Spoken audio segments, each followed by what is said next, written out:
sentiment de sécurité et de tranquillité que procure cette journée familier et répétitive.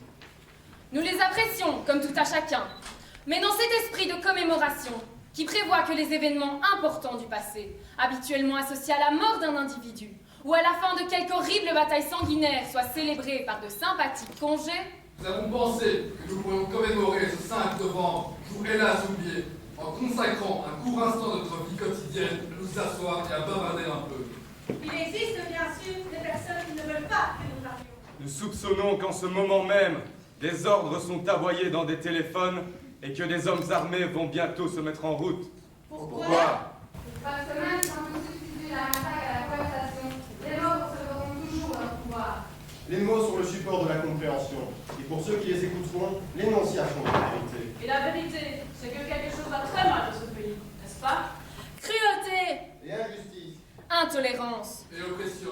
Et là où auparavant vous aviez la liberté de faire des objections, de parler comme bon vous semblait, maintenant vous avez des censeurs, des systèmes de surveillance vous contraignant à la conformité et sollicitant votre docilité.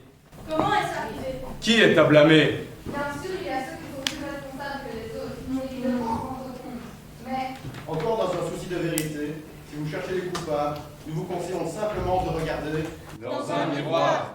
Nous savons pourquoi vous l'avez fait. Nous savions que vous aviez peur. Qui pourrait se vanter du contraire? guerre, Terreur, Maladie. Une myriade de problèmes a contribué à perturber votre jugement et à vous priver de votre bon sens. La peur a pris ce qu'il y a de meilleur en vous. et dans votre panique, vous vous êtes tourné vers Adam Sutler, aujourd'hui chancelier. il vous a promis de l'ordre. Il vous a promis la paix. Tout ce qu'il a demandé en échange, c'est votre consentement silencieux et docile. Hier soir, nous avons essayé de mettre fin à ce silence. Hier soir, nous avons détruit le Haut-de-Bellay afin de rendre la mémoire à ce pays. il y a plus de 400 ans, un grand citoyen a voulu ancrer à jamais le 5 novembre dans nos mémoires. Il voulait rappeler au monde que justice, impartialité et égalité sont plus que des mots. Ce sont des principes. Alors si vous n'avez rien vu, si vous ignorez toujours les crimes de ce gouvernement, nous vous suggérons de ne pas commémorer le 5 novembre. Mais si vous voyez ce que nous voyons, Si vous ressentez ce que nous ressentons, Si vous désirez ce que nous désirons, Alors rangez-vous à nos côtés dans un an à compter d'aujourd'hui devant les grilles du Parlement. Et ensemble, nous leur offrirons un 5 novembre gravé à jamais dans les mémoires.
Autrefois, vous vous seriez levé. On se levait toujours quand j'entrais. Je vous aurais dévisagé d'un large regard semi-circulaire. Puis je vous aurais dit, asseyez-vous. Et mentalement, chacun d'entre vous aurait applaudi, dans un respectueux silence, en pensant, Dieu est arrivé! Autrefois, tout le monde était croyant. Ça facilitait les choses. Aujourd'hui, si vous êtes tous venus, c'est parce qu'il n'y a rien à la télé. Ou alors parce que vous avez été invités par des amis, un patron, ou un amant peut-être. Ou alors parce que vous avez reçu des places gratuites. Parce que oui, on les donne aujourd'hui les places. Alors ne me dites pas que vous avez payé la vôtre. Pour payer sa place, il ne faut vraiment pas avoir de tuyaux. Mais non, je m'y laisse prendre tous les soirs. Vous n'êtes pas venus pour le théâtre, vous êtes venus voir le monstre. Autrefois, on m'aurait exhibé sur les places publiques, aux côtés de l'homme-tronc et de la femme-serpent. Approchez, ces dames, Du sensationnel! du jamais vu, La réalité dépasse la fiction. Le seul, l'unique au monde, venez voir le... Aujourd'hui, la presse et la télé ont pris le relais. Venez voir le... Maintenant, je le dis moi-même, ce n'est pas du théâtre que vous êtes venus voir ce soir. Mesdames, mesdemoiselles, messieurs, vous êtes venus voir le prof. Le voilà. Contemplez le monstre. Pendant des années, je me suis réveillée avec une barre dans la poitrine. Et j'ai commencé chaque journée en me répétant « Les élèves sont comme des animaux. Ils agissent non par intelligence, mais par instinct. » Bien sûr, la phrase n'est pas venue comme ça. Elle s'est imposée petit à petit. Au début, je poussais la sonnerie du réveil matin. Puis je devinais à travers les tentures s'il allait faire soleil ou ciel gris. Puis seulement je pensais à ma journée. Je pensais à eux. Au cours des ans, l'angoisse a surgi de plus en plus tôt. Avant d'ouvrir les yeux, puis en même temps que la sonnerie, puis à la fin du sommeil. Avec la barre dans la poitrine. Et la phrase était là, elle s'imposait, se répétait d'elle-même, faisait corps avec moi, nourrie de mes pensées et de mon sang, comme un remède, un stimulant, une drogue pour les affronter. Les élèves sont comme les animaux.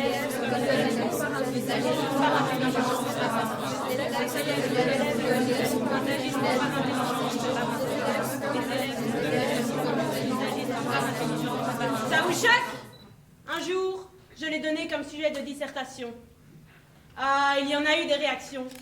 Ils n'étaient pas contents, les parents, qu'on prenne leur petit Patrick ou leur petite Aurélie pour un animal. Mais j'ai dit à un père qui voulait me casser la figure, vous savez, il y a toutes sortes d'animaux. Il y a des serpents, des scorpions, il y a aussi des poneys, des gazelles. Elle n'est pas mal, votre petite Aurélie en gazelle. Pas mal du tout, mais ça c'est une autre histoire. C'est surtout en classe que ça se remarque, l'instinct. Cette année-là, dès le premier jour, j'ai su que je n'irais pas jusqu'au bout, en entrant. Il y a des signes qui ne trompent pas. Les hirondelles qui volent bas, les chats qui passent l'oreille, ou le chien qui aboie à la lune, ou le public qui tousse, par exemple. Au théâtre aussi, il y a des signes. Les élèves, le signe, c'est le tassement.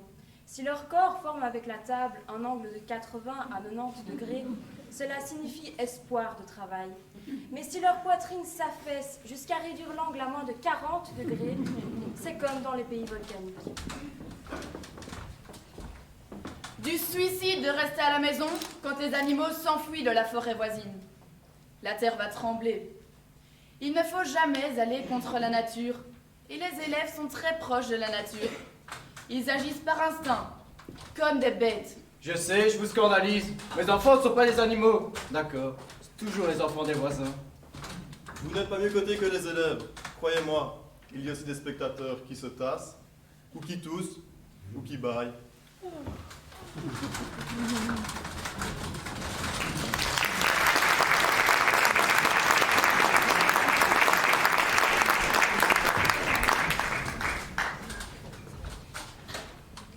En entrant, j'ai compris.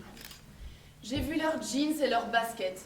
J'ai vu leurs fesses en équilibre précaire sur le bord des chaises. J'ai vu leurs torses affalés, leurs chewing-gums, leurs yeux vides et leurs regards morts. Une classe terminale.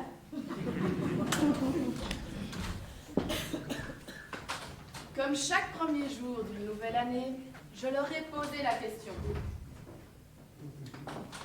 Qu'est-ce que ça veut dire être prof de littérature? Lorsque j'ai commencé le métier, tout jeune, je ne me la posais pas. Je n'imaginais même pas qu'elle puisse se poser. Et paradoxalement, j'avais la réponse.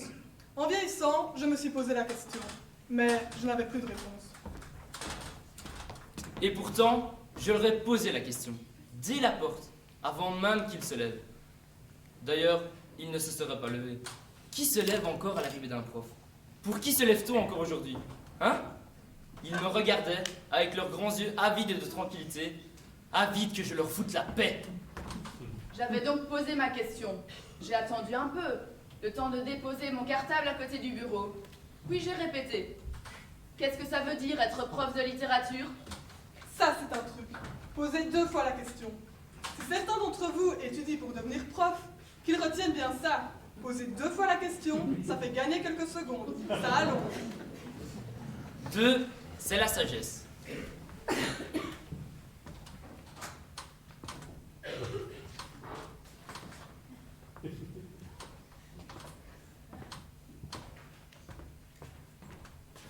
Jusque-là, personne ne répond. Heureusement. Sinon, tout mon numéro serait par terre. La réponse à la question, la mise en scène, veut que ce soit moi qui la donne. Même si au fond de moi, je n'ai pas cette réponse. Ça n'a pas d'importance. L'important, c'est que je la donne. Être prof de littérature, c'est vivre la situation la plus absurde qui soit. C'est faire d'un objet de plaisir un objet d'étude. Je reprends, être prof de littérature, virgule, c'est vivre la situation la plus absurde qui soit. 2 points. C'est faire d'un objet de plaisir un objet d'étude. Point. Et je souris. Parce que je sais très bien ce qu'il pense. La littérature, un plaisir, mon cul. Mais pas un ne parlera, pas un n'osera contester. Ils sont incapables d'exprimer leur opposition en termes compréhensibles. La langue française leur est à peu près aussi étrangère que le pakistanais ou l'hébreu. Alors, ils se taisent et ils se tassent. Mon petit numéro ne rate jamais. Chaque année, mon entrée en scène est réussie. Ce n'est que ça, être prof. Se mettre en scène. Jouer le mieux possible, si on ne veut pas se faire zapper. Vous qui êtes venus pour rigoler, rassurez-vous, je ne vais pas vous faire pleurer. J'ai quitté après 10 ans, un 17 février.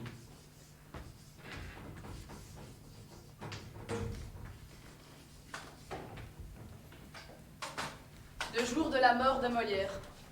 Ce jour-là, je n'ai pas déposé mon cartable à côté du bureau. Je n'ai pas ouvert le petit classique Larousse pour analyser le misanthrope.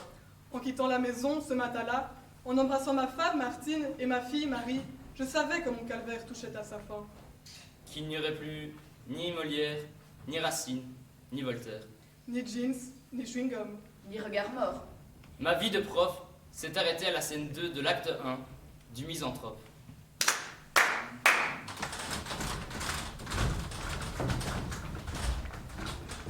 Si je regrette de m'être embarquée sur cette galère.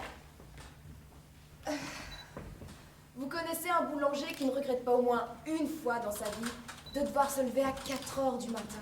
Un avocat qui ne râle pas de devoir défendre une crapule indéfendable. Même pour les comédiens, certains rôles sont dégueulasses. On peut à peine se les mettre en bouche. Mais prof, c'est particulier. C'est surtout le matin que c'était dur. Se lever tous les jours en se disant qu'on a un raté. Raymond, un collègue prof de maths, me répétait souvent « Mais tu prends ça trop à cœur, ça va te faire crever. Fais comme moi, mets-les au parking. » C'était sa méthode à Raymond, les mettre au parking. Évidemment, en tant que prof de maths, c'est plus facile. Il entrait en classe, inscrivait un exercice au tableau, un long problème qui prendrait toute l'heure. Et il leur disait « Vous, travail, vous, silence, sinon moi, crac !» C'est comme les mécaniques, les élèves. Si tu ne les heurtes pas, elles tournent toutes seules. Tu les fous au parking, tu enclenches le moteur, tu viens les rechercher 1 heure plus tard, elles tournent toujours. Mais attention, si tu veux éviter les dérapages, elle doit savoir qu'au premier court-circuit, c'est la casse. Comme ça, toi, tu as la paix. Eh bien, moi, je n'ai jamais pu. Rester là, à les regarder rêvasser. Parce qu'il ne faut pas s'imaginer qu'ils vont réellement travailler. Rester là, à ne rien faire, moi, ça me déprimait. Ah, j'en ai connu des déprimés. Josiane, par exemple, prof de morale.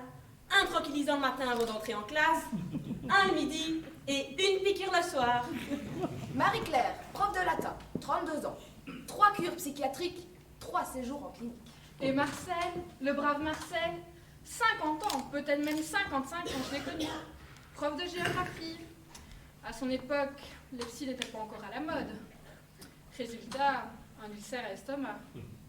Et je ne vous parle pas de Raoul, de Roger, de Jean-Louis, de Lucien ou d'Alexandre. Eux, c'est le foie. Vous voyez ce que je veux dire? Le café d'en face. Ah, il vit bien le café du commerce. Les anciens propriétaires se sont retirés à 45 ans. Et les jeunes qui ont repris se sont déjà payés une BMW. La grosse, hein? Ah, il faut l'avouer, pour les bistrots, les profs, ça a du bon. Mais moi, entre l'apéritif d'11 heures ou le parking de Raymond, je n'ai jamais pu choisir. Raymond, il a fait de sa vie une comédie. Quand il entre dans la salle des professeurs, cette salle où s'agglutinent en résumé toutes les misères de l'humanité.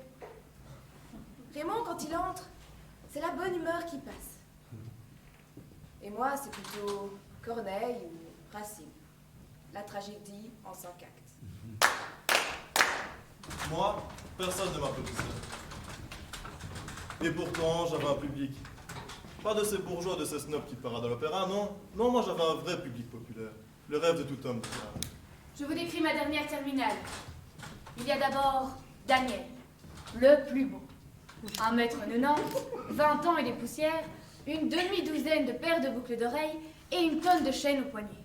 Il y a Gérard, chapeau de cow-boy ou casque de moteur. Puis Jean-Michel, lui, son plaisir en attendant que j'arrive, c'est de lancer un couteau contre la porte d'entrée. Il se fait servir par Natacha, qui le lui rapporte après chaque lancer. Le grand amusement, pour le prof, c'est d'essayer d'ouvrir la porte pendant le retour du couteau. Puis Véronique, décolleté plongeant et veste de cuir. Les cheveux souvent l'une moitié blonde et l'autre brune quand ce n'est pas rose et violet, ou simplement le crâne rasé planté d'une grande mèche au milieu. Son attitude préférée, à Véronique, c'est d'enlever ses chaussures, de déposer délicatement ses mignons petits pieds sur la tablette de son banc et de vernir ses adorables petits ongles. Un jour, j'ai le malheur de lui faire une remarque. Elle me regarde froidement dans les yeux et me lance. Si ça vous plaît pas, demain, j'enlève ma culotte et puis je me rase la chatte. Les autres, derrière... La chatte. Un véritable cœur de Verdi avec la légèreté vague. Le lendemain, elle m'attend. Avec un sourire farci de chewing-gum, elle me lance. Alors, qu'est-ce que je fais? J'ai prévu, je lui dis, vas-y. Et je lui tends un rasoir et un tube de mousse à raser. Elle regarde ses copains d'un large regard semi-circulaire et elle murmure. Il est con ce type. Elle s'assied et ne bouge plus d'un poil. C'est vrai que de temps en temps, il m'arrivait de gagner. Mais cette fois-là, j'ai vraiment eu peur. Vous voyez comme il était mon public? Vous voyez comme il réagissait mon public? Comme il vivait? Si seulement il avait pu m'applaudir. Mais il ne m'applaudissait jamais. Alors, il a fallu que ça craque. Cette année-là, le 17 février, j'ai embrassé très fort Martine et Marie et je suis partie. J'allais les revoir, comme chaque matin, mais je n'avais pas de barre dans la poitrine. Ma petite phrase chantait dans ma tête. Les élèves sont comme les animaux. Je devais entrer en classe, déposer mon cartable après avoir extrait le petit classique Larousse, analyser la scène 2 de l'acte 1 du Misanthrope. Je ne l'ai pas fait. Ce jour-là, Molière est mort pour la 2e fois. À la place du petit classique Larousse, j'ai sorti un fusil mitrailleur. Et paf! J'ai tiré dans le tas. Froidement. J'ai flingué ma terminale.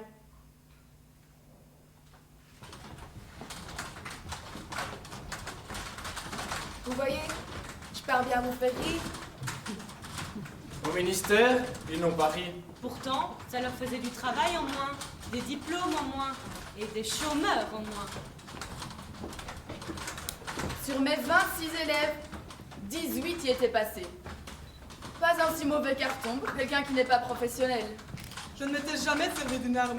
À l'UNIF, on ne vous apprend pas à tirer. À dire vrai, je n'avais même pas fait le compte. Je l'ai simplement signalé au surveillant. Accouru dans le couloir à cause du bruit inhabituel. Parce que, pour un chahut, personne ne vient, bien sûr. J'ai dit. Je ne sais pas s'ils étaient tous là. À vrai dire, je n'ai pas pris les présents. Je me suis donc retrouvée dans le bloc M, le bloc des grands criminels. Ça ne m'a pas plu. Ça m'a rappelé l'école. Là aussi, il y avait des blocs de bâtiments selon les sections. Le bloc A, les sciences, et le B, les techniques. Moi, c'était 2, 3e étage. C'est pour Marie que j'ai pleuré. Je me suis demandé comment elle allait prendre la chose. Puis, j'ai pensé à Martine.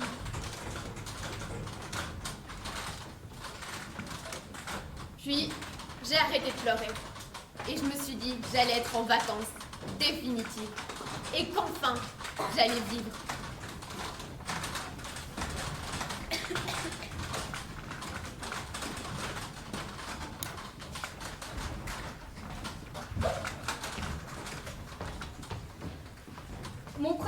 dans le métier dans ma première école. Acte 1, scène 1. Le personnage, moi. Le décor, la salle des professeurs. Fenêtre propre, c'est le début de l'année. Table, chaise, armoire, machine à café. Quand le personnage entre, la machine à café ronronne. Je vais rejoindre mes classes. À midi, j'entre à la cantine. Un type s'approche, 40 ans. Il paraît que tu as la terminale. Moi, c'est René. Prof de littérature aussi. Je donne l'avant-dernière. Ce sont mes élèves que tu reçois. On s'assied, on mange, et je lui pose un tas de questions. S'il a vu Voltaire, et Montesquieu, et Rousseau, et le tas de Victor Hugo, et l'orthographe, et la dissertation. Mange! Ça va être froid. La bouffe ici, quand c'est chaud, ça passe. Mais quand ça refroidit, on se rend compte que c'est vraiment de la merde. Mais il n'y a que ça dans les écoles, hein. Moi, mon truc, c'est la pêche. Si tu veux me faire un plaisir, tu me parles de pêche, de truite, de saumon, de moulinet, de cuillère. Mais pas de Victor Hugo, de Voltaire. Victor Hugo, ils n'en ont rien à branler. Voltaire, ça les emmerde. La dissertation, tout ce qui les intéresse, c'est de savoir s'ils doivent la faire en 3 ou en 4 pages. Tiens, l'an dernier, l'un d'eux m'a écrit que les 3 principales déesses de l'Égypte étaient Isis, Osiris et Clitoris. Alors moi, pour les occuper, je leur donne des textes à résumer. Ensuite, je mets le résumé type au tableau. La cote minimale, c'est 7 sur 10. Tu piges? J'ai la réputation d'être un bon prof. La littérature, ça ne les branche pas vraiment. Alors moi, j'ai un cours polycopié. En caractère gras, ce qu'ils doivent connaître. Aux examens, toujours les mêmes questions. S'ils sont vraiment très très faibles, examen avec le cours ouvert sur le pupitre. Cote minimale, 7 sur 10. Ensuite, je te les refile, tu tires ton plan. La sortie, c'est ton boulot. Mais s'ils ne comprennent pas le texte. Mon petit vieux, tu apprendras que quand on est prof, on est petit et tout petit vieux. Mon petit vieux, mais qui leur demande de comprendre un texte? Tu crois que l'école est là pour leur enseigner à comprendre? L'école est là uniquement pour les garder le plus longtemps possible, pour ne pas les lâcher sur un marché où il n'y a pas de boulot. L'école, c'est le babysitting à grande échelle. Ton rôle à toi, c'est babysitter, gardien d'enfants. Et la littérature ne te manque pas? Je lis des magazines de pêche. À Noël, j'étais appelée chez le proviseur. C'est votre premier poste et je m'inquiète pour vous. C'est votre premier poste dans 10 ans, dans 20 ans, peut-être vous serez encore ici. Si vous le voulez. Vous êtes jeune, intelligent. Je suis sûre qu'avant la fin de cette année, vous remplirez déjà les conditions d'accès à la pérennité de la profession. La pérennité, monsieur le proviseur? L'enseignement, mon jeune ami, est un des rares métiers qui nourrissent leurs titulaires jusqu'à la retraite, indépendamment de leurs compétences professionnelles. Dans l'administration, vous passez des examens, vous gagnez des grades. Dans l'entreprise, vous obtenez des promotions. Dans l'enseignement, vous n'avez ni échelon à gravir, ni promotion à conquérir. Vous serez à votre mort ce que vous êtes aujourd'hui. Croyez-moi, jeune homme, c'est le plus beau métier du monde. Toutefois, monsieur le proviseur? Vous devez, jeune homme, respecter la loi du troupeau. Ne gâchez pas votre belle jeunesse ainsi que la jeunesse de vos élèves à vouloir trop penser. Il m'est revenu que vous donniez à vos élèves des travaux de critique de texte. J'ai même entendu dire, mais je n'ose y croire, que vous emmenez vos élèves au théâtre le soir en dehors des heures scolaires. Nous mettrons ces égarements, n'est-ce pas, sur le compte de l'inexpérience. Un professeur doit vivre avec les élèves de son temps et la culture de son temps. Le misanthrope, ce n'est pas mal. Mais avez-vous déjà pensé au roman photo, à la publicité, à la bande dessinée, au graffiti? C'est leur culture à eux, ça, les graffitis. Retenez bien ceci. Un professeur est un instrument, pas un penseur. Vous penserez plus tard, mon ami. Vous aurez toute la vie pour cela. Maintenant, il faut enseigner. Oui, il faut enseigner. Vous ferez une belle carrière. Après le 17 février, j'ai perdu tout contact avec mes anciens collègues. Normal. Raymond est le seul à être venu me voir en prison. Raymond. Le prof de maths. Il m'a apporté une carte illustrée signée par quelques-uns. Pour la majorité, j'étais mort. Certains lui avaient même demandé de me taper dessus. Là-bas, rien n'a changé. La culbute continue, les élèves dévalent la pente et les profs accompagnent. Simone a pris sa retraite. Josiane continue d'avaler ses tranquillisants. Et le soir, elle est passée à 2 piqûres. Il y a donc eu ce matin-là la jouissance. Le gardien... Et puis, le bloc M. Le gardien Mathieu m'a demandé: vous ne pensez jamais à toutes ces familles? J'ai dit que je regrettais, bien sûr, que j'étais triste, mais qu'enfin j'avais ma liberté. Oui, Mathieu, je suis libre. Et surtout, je ne les vois plus, eux. C'est seulement pour ça que vous les avez tués? Vous avez déjà parlé dans le vide, Mathieu. Puis, il y a eu verdict, un matin de juillet, la condamnation. Belle victoire pour la foule, qui m'attendait dehors pour me cracher au visage. De partout, on avait réclamé ma tête. Les parents, les profs, les professeurs.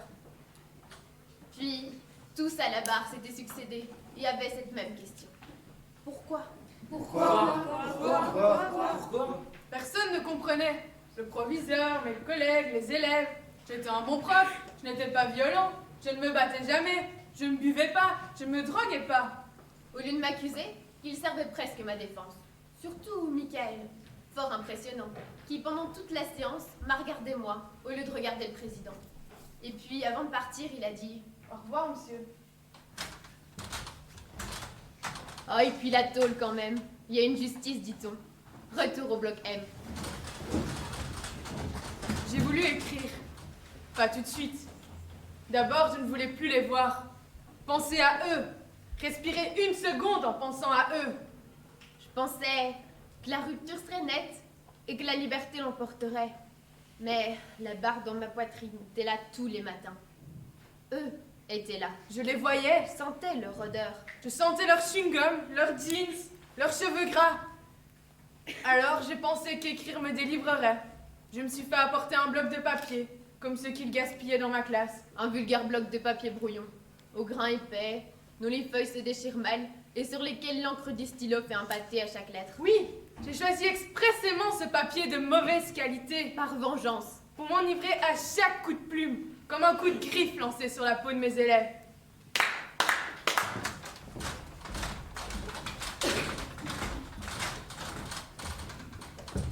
Je n'ai jamais écrit. Une bête cassette a tout flanqué par terre. Comme ça peut changer une vie, une cassette. J'ai noté sur l'étiquette le jour où je l'ai reçue. C'est Michael qui parle. En classe, je ne l'entendais guère. Pas le genre timide, non. Plutôt genre sourd. Ça entre d'un côté, ça sort de l'autre. C'est sur son lit d'hôpital qu'il a enregistré ça. Je l'ai écouté des centaines de fois. Au début, je n'y croyais pas. Inutile de vous la passer, je la connais par cœur. On vous aimait bien, monsieur. Je veux dire, l'homme, vous étiez chouette. Moi, je ne vous en veux pas. C'était inhumain de vivre comme vous viviez. Vous avez bien fait. À votre place, moi, je l'aurais déjà fait depuis longtemps.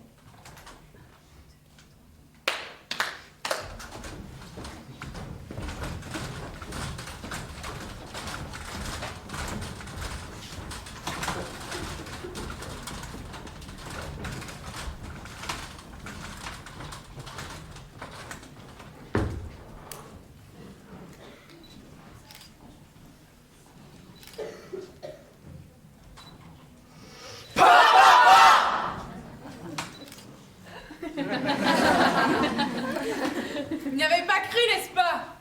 Et pourtant, vous avez eu peur. C'est ça le théâtre.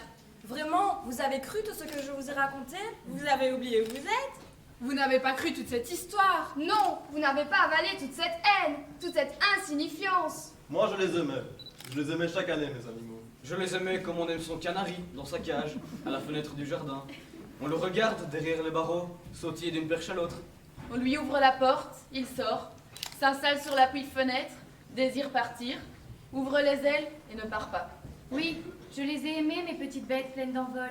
Je les aime, mes petits oisillons cloués au sol. Ils font eux aussi partie de ma tragédie. Ils sont les personnages du cœur, porteurs de désespérance. Cœur d'homme sans lendemain. Cœur de femme sans mamelle gonflée de lait.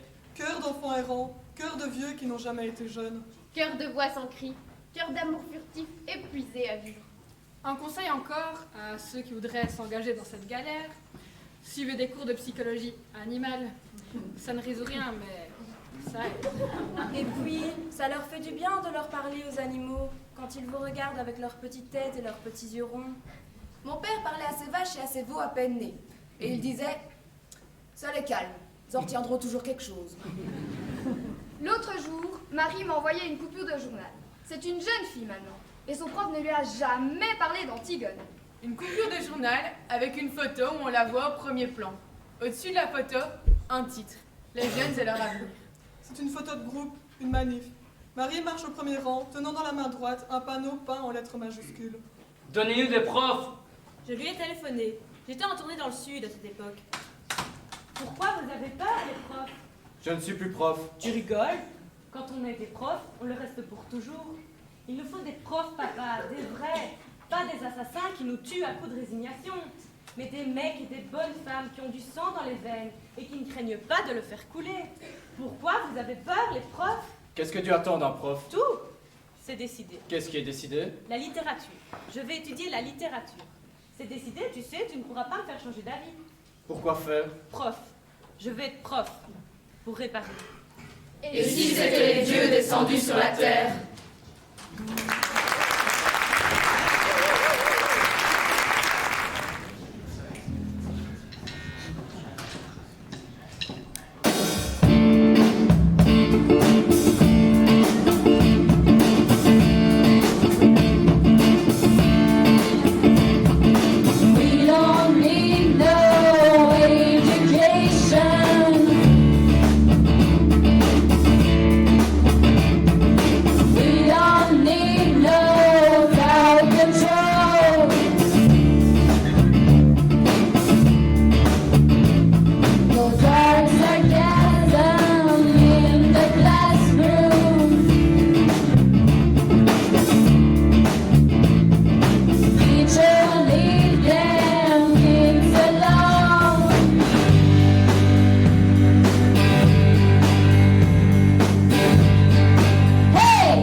Pas de la merde. Le si je m'étale, moi je dis au gouvernement, Si le gouvernement recule, nous autres, nous reculons aussi, et à ce moment-là, nous pourrons nous rencontrer. Ouais! Parce que je vous préviens, hein, je vous préviens. Faut pas prendre les gens pour les cons, hein. Et si vous fermez l'usine, nous, on ne vient plus travailler. Parce que moi, je pose une question, hein? Je pose une question. Qui est-ce qui va donner à manger à ces enfants-là? Hein? Qui est-ce qui va donner à manger à ces enfants-là? C'est vrai, c'est vrai. Ah, ben ouais! Tu m'étonnes! Parce que moi, j'ai une femme et des gosses, hein! Mais Mohamed, un camarade qui travaille à l'usine avec les autres, eh ben lui, il a des femmes et un gosse! Ouais, des femmes et un gosse! C'est vrai, ça. Comment est-ce qu'il va faire, lui, Mohamed? Hein? Parce que lui, il ne peut pas dire d'économiser en mangeant du lard, hein? Il ne peut, C'est pour ça qu'on manifeste, hein. Et moi, je dis au gouvernement, s'il considère qu'on n'est pas assez, nous autres du CIGE Métal, on a un accord pour fusionner avec nos camarades de Flémal, des métallos de Flémal, la Je me Flémal, un accord pour fusionner et créer le plus grand syndicat de Belgique, le CIGE Métal, Je me Flémal. Ouais! Le gouvernement nous accuse de renvoyer les négociateurs. Mais ce n'est pas vrai. Jusqu'ici, ils nous ont envoyé que des incapables. La prochaine fois, ils n'ont qu'à envoyer des négociateurs qui sont d'accord avec nos autres. À point, c'est tout. Voilà, bien dit, ça fait. D'ailleurs, j'ai la liste de nos revendications et elles ne sont pas si nombreuses que ça. Gilbert! Celui-là.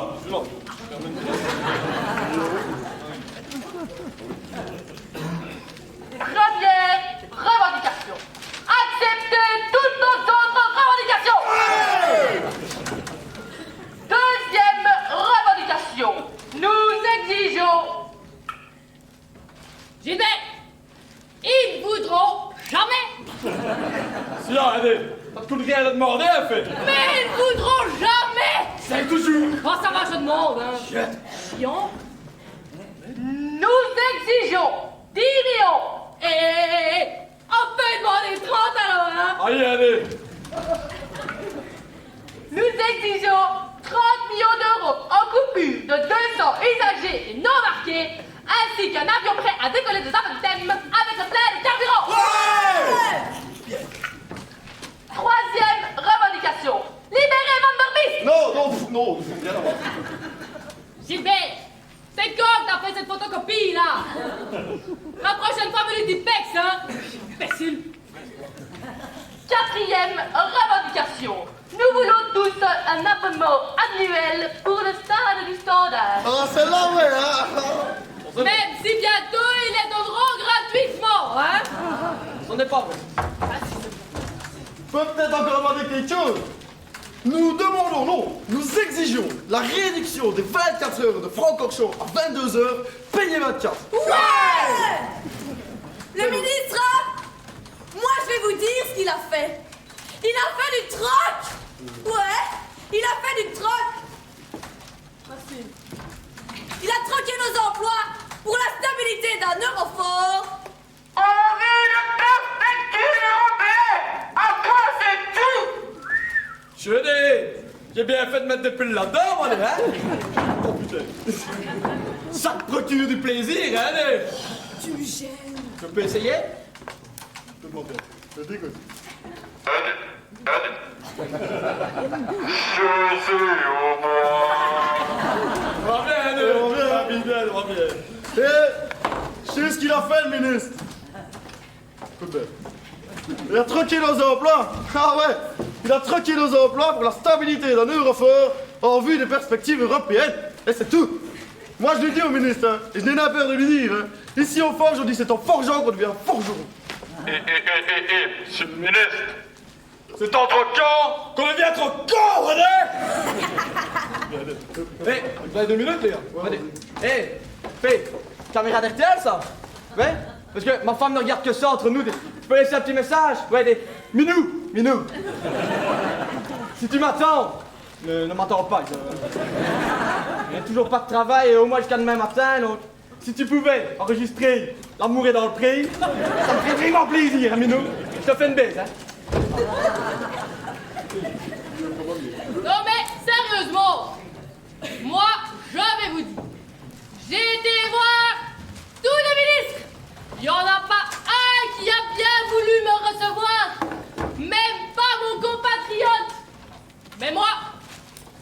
dit au ministre, et je n'ai pas peur de lui dire, Elio, on aura ta peau! Elio, on aura ta peau! Elio, on aura ta peau! Partouille, on aura tes couilles!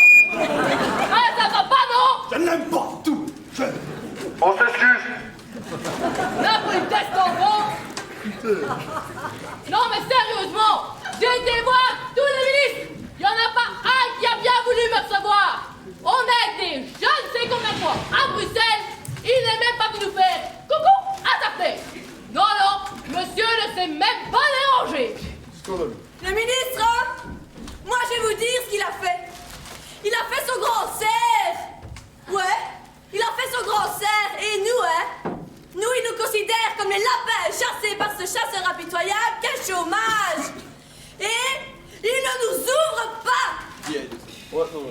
D'ailleurs, camarades du 6e étage, je me plais mal. Comme nous sommes sous-affrés, chantons-lui notre chant de révolte. Et avec nous, parce qu'en plus, vous la connaissez. Allez, allez. Allez, 1, 2, 3.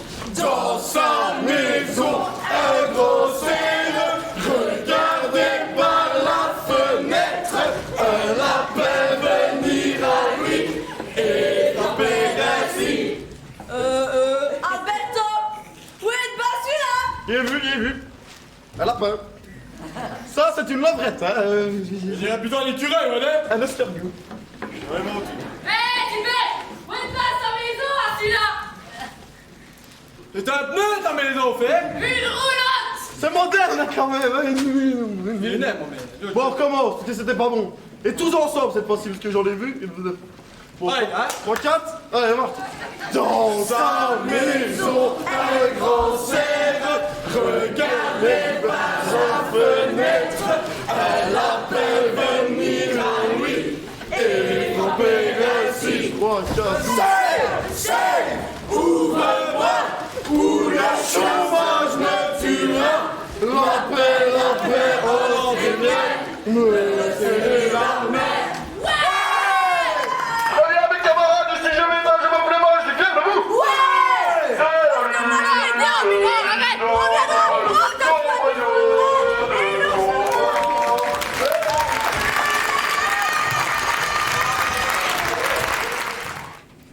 Voilà. Ces personnages vont vous jouer l'histoire d'Antigone. Antigone, c'est la petite maigre qui est assise ici et qui ne dit rien. Elle regarde droit devant elle, elle pense. Elle pense qu'elle va être Antigone tout à l'heure et se dresser seule en face du monde, seule en face de Créon, son oncle, qui est le roi. Elle pense qu'elle va mourir, qu'elle est jeune et qu'elle aussi elle aurait bien aimé vivre. Mais il n'y a rien à faire. Elle s'appelle Antigone et il va falloir qu'elle joue son rôle jusqu'au bout. Le jeune homme avec qui parle la blonde, la belle, l'heureuse Ismène, c'est Aimon, le fils de Créon. Il est le fiancé d'Antigone. Et pourtant, tout le portait vers Ismène. Et puis, un soir, il est allé trouver Antigone qui rêvait dans un coin et lui a demandé d'être sa femme.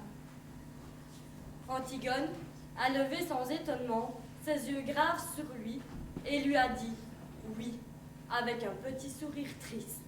Il ne savait pas qu'il ne devait jamais exister de mari d'Antigone sur cette terre et que ce titre princier lui donnait seulement le droit de mourir. Cet homme robuste aux cheveux blancs qui médite là, c'est Créon, c'est le roi. Quelquefois, le soir, il est fatigué et il se demande s'il n'est pas vain de conduire les hommes.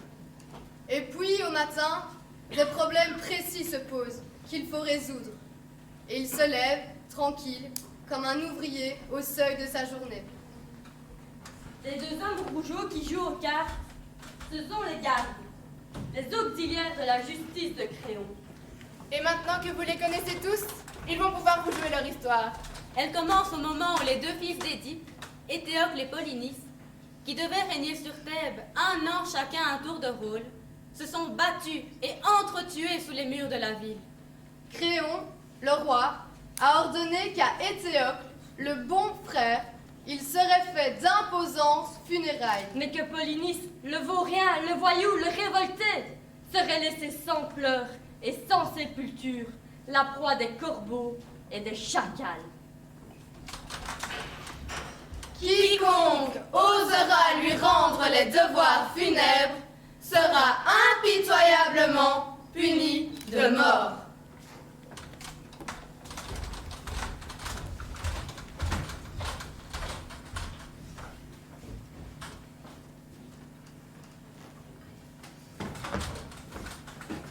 Tu es déjà levé? Je regarde ta chambre. Oui, je suis déjà levée. Tu sais, j'ai bien pensé, Antigone. Oui? Nous ne pouvons pas. Pourquoi? Il nous ferait mourir. Bien sûr. À chacun son rôle. Lui, il doit nous faire mourir. Et nous devons aller enterrer notre frère. Mais je ne peux pas mourir. Moi aussi, j'aurais bien voulu ne pas mourir. Écoute, j'ai bien réfléchi toute la nuit. J'ai pitié, moi aussi, de notre frère. Mais je comprends un peu notre honte. Mais moi, je ne veux pas comprendre un peu. Il est le roi. Il faut qu'il donne l'exemple. Essaie de comprendre au moins. Comprendre? Vous n'avez que ce mot-là dans la bouche, tous. Mais moi, je ne veux pas comprendre. Il est plus fort que nous, Antigone. Il est le roi. Je ne t'écoute pas. Tu n'as donc pas envie de vivre, toi? Pas envie de vivre? Qui se levait la première le matin, rien que pour sentir l'air froid sur sa peau nue? Qui se couchait la dernière, seulement quand elle n'en pouvait plus de fatigue, rien que pour vivre encore un peu de la nuit? Qui pleurait déjà toute petite, en pensant qu'il y avait tant de petites bêtes, tant de brins d'herbe dans le pré, et qu'on ne pouvait pas tous les prendre?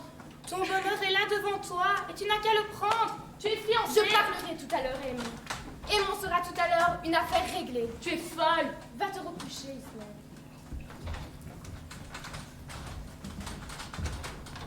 Pardon, Aimon, pour notre dispute d'hier soir, et pour tout.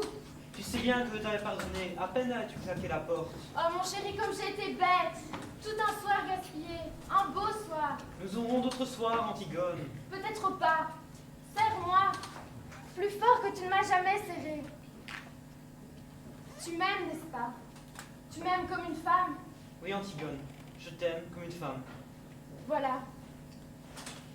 Et maintenant, je vais te dire une chose.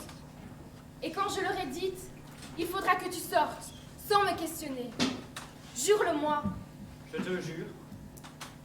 Je vais te faire de la peine, mon chéri, pardon. Jamais, jamais je ne pourrai t'épouser. Aimon, tu me l'as juré, sors! Sors tout de suite sans rien dire.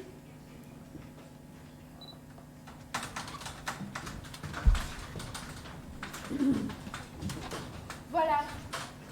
C'est fini pour Aimon, Antigone. Antigone? Ah, tu es là. Oui, je suis là. Je ne peux pas dormir. J'avais peur que tu sortes et que tu tentes de l'enterrer malgré le jour. Reste avec nous. Ne va pas là-bas cette nuit, je t'en supplie. C'est trop tard. Ce matin, quand tu m'as rencontré, j'en venais. Antigone! Antigone! Garde Jonas, de la 2e compagnie. Qu'est-ce que tu veux? Voilà, chef. On a tiré au sort pour savoir celui qui viendrait, et le sort est tombé sur moi. Alors, voilà, chef. Le cadavre, on a veillé pourtant. Quelqu'un l'avait recouvert. Oh, pas grand-chose, hein. Seulement un peu de terre. Tu es sûr que ce n'est pas un animal en grattant? Non, chef. Qui a osé? Qui a été assez fou pour braver ma loi? As-tu le relevé des traces? Rien, chef. Rien qu'un pas plus léger qu'un passage d'oiseau. Le garde Durand a trouvé plus loin une pelle. Une petite pelle d'enfant. Un enfant. L'opposition brisée, qui sourd et mine déjà partout. Un enfant. Ils ont dû penser que ça serait plus touchant. À qui avez-vous déjà parlé de cette affaire? Mais à personne, chef. Très bien. Votre garde W. Renvoyez le relève. Je ne veux que vous près le cadavre. Et pas un mot. Et voilà. Maintenant, le ressort est bandé. Cela n'a plus qu'à se dérouler tout seul. C'est cela qui est commode dans la tragédie. On donne le petit coup de pouce pour que cela démarre. C'est tout. Après, on n'a plus qu'à laisser faire. On est tranquille. Ça roule tout seul. C'est minutieux, bien huilé depuis toujours. C'est propre, la tragédie. C'est reposant. C'est sûr. Dans la tragédie, on est tranquille. D'abord, on est entre soi. On est tous innocents en somme. Ce n'est pas parce qu'il y en a un qui tue et l'autre qui est tué. C'est une question de distribution. Et puis, surtout, C'est reposant la tragédie, parce qu'on sait qu'il n'y a plus d'espoir, le sale espoir. Qu'on est pris, qu'on est enfin pris comme un rat, et qu'il n'y a plus rien à tenter. Enfin. Alors voilà, cela commence. La petite Antigone est prise. La petite Antigone va pouvoir être elle-même pour la première fois. Lâchez-moi! Allez, allez, pas d'histoire, vous vous expliquerez devant le chef. Lâchez-moi avec vos sales mains, vous me faites mal! Mais Salma, mais vous pourriez être polie, mademoiselle. Moi, je suis poli. Lâchez-moi! Je suis la fille d'Édith! Je suis Antigone! Je ne me sauverai pas! La fille d'Édipe, oui. Les putains qu'on ramasse à la garde de nuit, elles nous disent aussi qu'il faut se méfier. Elles sont la bonne amie du coup de police. Lâchez cette jeune fille! Qu'est-ce que c'est? C'est le piquet de garde, chef. On est venu avec les camarades. Qui garde le corps? On a appelé la relève, chef. Imbécile! Où t'ont-ils arrêté? Près du cadavre, chef. Mais qu'allais-tu faire près du cadavre de ton frère? Tu savais que j'avais interdit de l'approcher. Ce qu'elle faisait, chef, mais c'est pour ça qu'on vous l'amène. Elle grattait la terre avec ses mains. Elle était en train de le recouvrir encore une fois. C'est vrai? Oui, c'est vrai. Et la première fois, c'était toi? Oui, c'était moi. Très bien. On vous demandera peut-être un rapport tout à l'heure. Pour le moment, laissez-moi seul avec elle.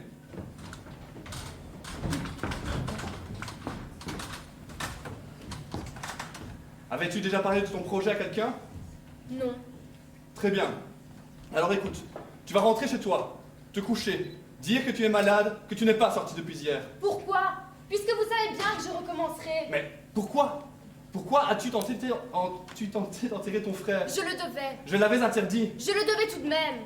Ceux qu'on n'enterre pas errent éternellement sans jamais trouver le repos. C'était un révolté et un traître, tu le savais. C'était mon frère. Tu savais le sort qui était promis à celui, quel qu'il soit, qui oserait lui rendre les honneurs funèbres. Oui, je le savais. Tu as peut-être cru que d'être la fille d'Édipe, la fille de l'orgueil d'Édipe, c'était assez pour être au-dessus de la loi. Non, je n'ai pas cru cela. La loi est d'abord faite pour toi, Antigone. La loi est d'abord faite pour les filles de roi. Vous vous trompez. J'étais certaine que vous me feriez mourir, au contraire. L'orgueil d'Édipe. Tu es l'orgueil d'Édipe. Oui, tu as dû penser que je te ferais mourir. Te faire mourir. Tu vas rentrer chez toi tout de suite et te taire. Je me charge des séances des autres. Allez, va! Antigone, c'est pas cette porte pour rien de ta chambre. Où t'en vas-tu par là? Vous le savez bien. Mais quel jeu joues-tu? Je ne joue pas. Tu ne comprends donc pas que si quelqu'un d'autre que ces deux brutes sait ce que t'as tenté de faire tout à l'heure, je serais obligé de te faire mourir. Il faut que j'aille enterrer mon frère que ces hommes ont découvert. Mais pourquoi? Pour les autres? Pour ceux qui y croient? Pour les dresser contre moi? Pour personne. Pour moi. Tu as donc bien envie de mourir, Antigone? Ne vous attendrissez pas sur moi. Faites comme moi. Faites ce que vous avez à faire. Je veux te sauver. Vous êtes le roi. Vous pouvez tout. Mais cela, vous ne le pouvez pas. Tu crois? Ni me sauver, ni me contraindre. Orgueilleuse, petite Édipe. Vous pouvez seulement me faire mourir.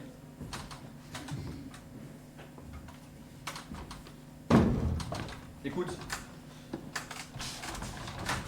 Tu crois que cela ne me dégoûte pas autant que toi? Cette viande qui pourrit au soleil. Tu penses bien que j'aurais fait enterrer ton frère, ne fût-ce que pour l'hygiène. Mais pour que les brutes que je gouverne comprennent, il faut que cela pue le cadavre de police dans toute la ville pendant 1 mois. Vous êtes odieux. Oui, mon petit, c'est le métier qui le veut. Écoute, Si je veux moi, je peux ne pas vous écouter. tu m'amuses. Non, je vous fais peur. C'est pour cela que vous essayez de me sauver. Eh bien oui, j'ai peur. J'ai peur d'être obligé de te faire tuer si tu t'obstines, et je ne le voudrais pas. Mais moi, je ne suis pas obligée de faire ce que je ne voudrais pas. Essaie de comprendre. Je ne veux pas comprendre. C'est bon pour vous. Moi, je suis là pour autre chose que pour comprendre. Je suis là pour vous dire non et pour mourir. C'est facile de dire non. Pas toujours. Tu me méprises, n'est-ce pas?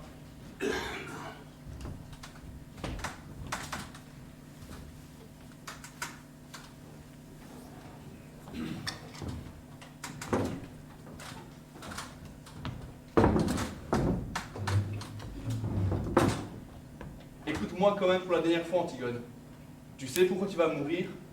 Tu sais au bas de quelle histoire sordide tu vas signer avec ton petit nom sanglant? Quelle histoire? Celle d'Étiope et de Polynice. Celle de tes frères. Non, tu crois la savoir. Tu ne la sais pas. Personne ne la sait dans Thèbes, que moi. Et ce n'est pas bien beau, tu vas voir. Sais-tu qui était Polynice, ton frère? Je savais que vous diriez du mal de lui, en tout cas. Un petit fêtard imbécile, un petit carnassier dur et sans âme. Une fois, j'étais là. Ton père venait de lui refuser une grosse somme qu'il avait perdue au jeu.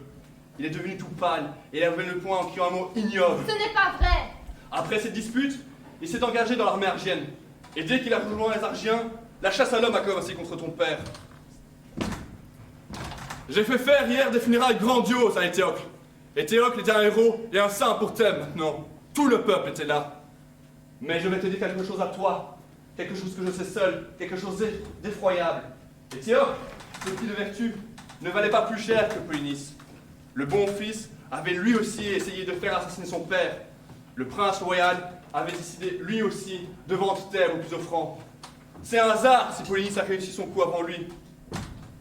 Seulement, il s'est trouvé que j'ai eu besoin de faire un héros de l'un d'eux. Alors, j'ai fait rechercher leurs cadavres au milieu des autres. Ils étaient en bouillie, Antigone, méconnaissables. J'ai fait ramasser l'un des corps, le moins abîmé des deux pour les funérailles nationales, et j'ai donné l'ordre de laisser là pourrir l'autre là où il était. Je ne sais même pas lequel, et je t'assure, cela m'est égal.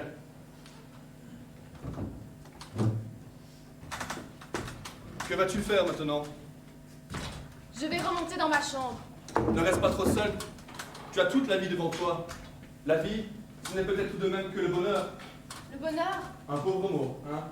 Quel sera-t-il, mon bonheur? Quelle femme heureuse deviendra-t-elle, la petite Antigone? Tu aimes Aimon? Oui, j'aime Aimon. J'aime un Aimon dur et jeune. Un Aimon fidèle et exigeant. Comme moi. Mais si votre vie, votre bonheur doit passer sur lui avec leur usure, s'il doit apprendre à dire oui lui aussi, alors je n'aime plus Aimon. Tu ne sais plus ce que tu dis. Tais-toi. Si, je sais ce que je dis, mais c'est vous qui ne m'entendez plus. Te tairas-tu enfin? Pourquoi veux-tu me faire taire? Parce que tu sais que j'ai raison. Je t'ordonne de te taire maintenant. Tu entends? Tu m'ordonnes, cuisinier. Tu crois que tu peux m'ordonner quelque chose? Je t'ordonne de te taire maintenant. Tu entends? Allons vite, cuisinier. Appelle tes gardes. Allons, Créon, un peu de courage. Ce n'est qu'un mauvais moment à passer. Allons vite, cuisinier, puisqu'il le faut. Garde! Emmenez-la! Enfin, Créon!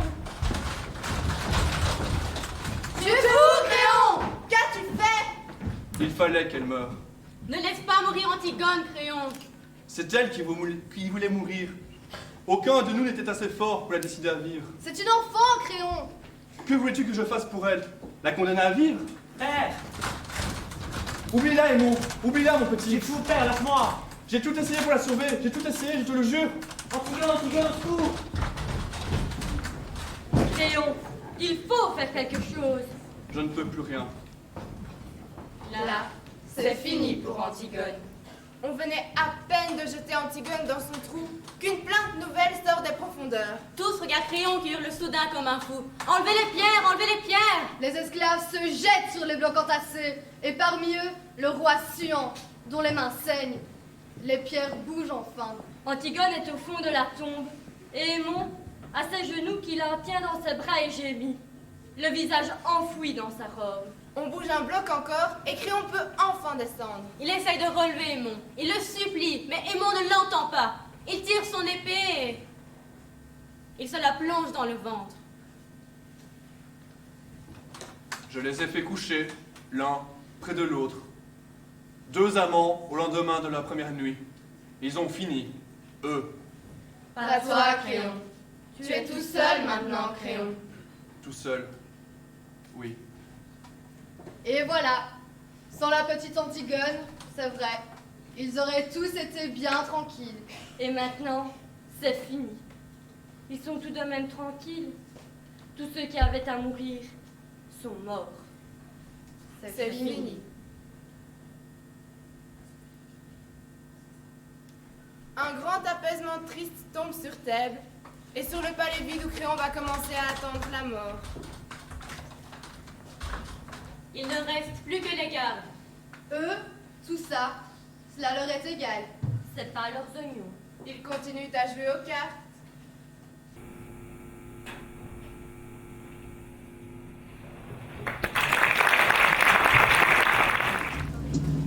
J'appelle la population à la grève.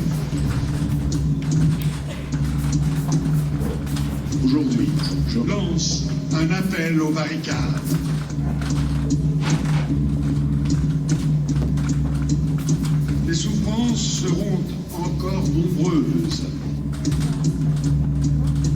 faut que le combat de rue s'engage partout. Rien n'est impossible. Rien n'est impossible. Rien n'est impossible. How you doing, sir? How you doing, man? Just want to talk to you for a minute. Can I do that?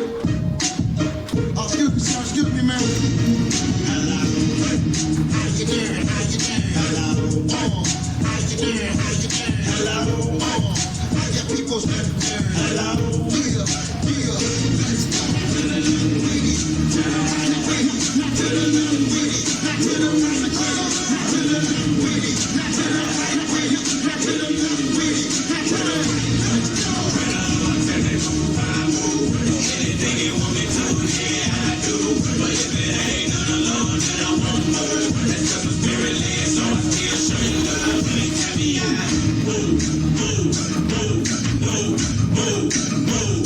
When you tell me move, move, move, move, move, move, move. Just give me the tease and we be clubbing, yeah, clubbing, yeah. Y'all make me please and we be tugging now, sipping Hennessy and we be bubbling, yeah, bubbling, yeah. Set to mind the tease, we gotta take it slow.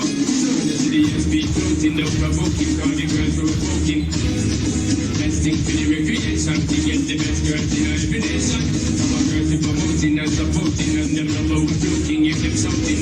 First class ticket invitation, girl from New York, England and Jamaica every day. We be burning, not concerning what nobody wanna say. We be earning, not concerning how we want it, how we pay. More than gold and all and diamonds, girls, we need them every day. Recognize it, we be as we ride it. 2, 1, 2, 3, 4.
4 juillet 1776.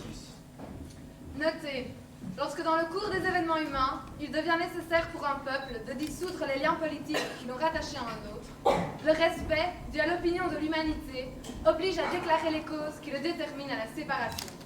Très bien, mon cher. Je poursuis.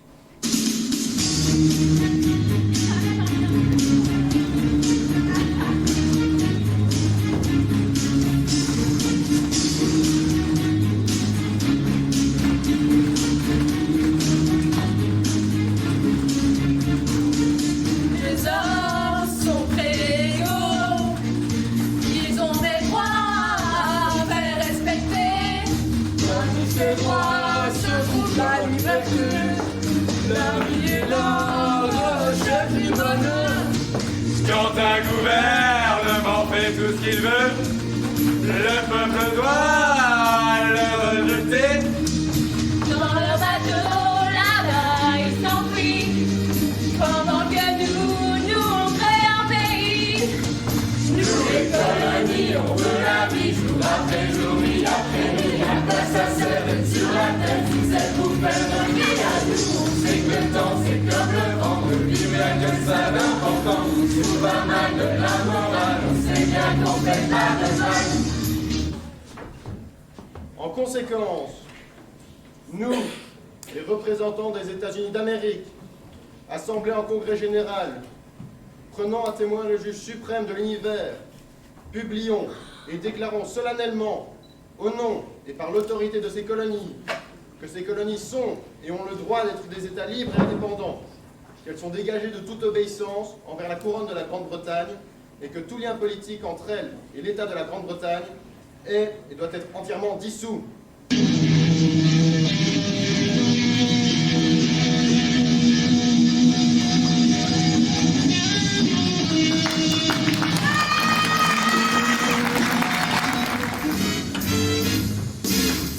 Jurés se réunissent pour délibérer à l'issue d'un procès. L'accusé est un adolescent noir de 16 ans inculpé pour le meurtre de son père. Il clame son innocence, mais les témoignages sont graves, précis et concordants. S'il est reconnu coupable à l'unanimité des jurés, l'accusé sera condamné à mort et électrocuté.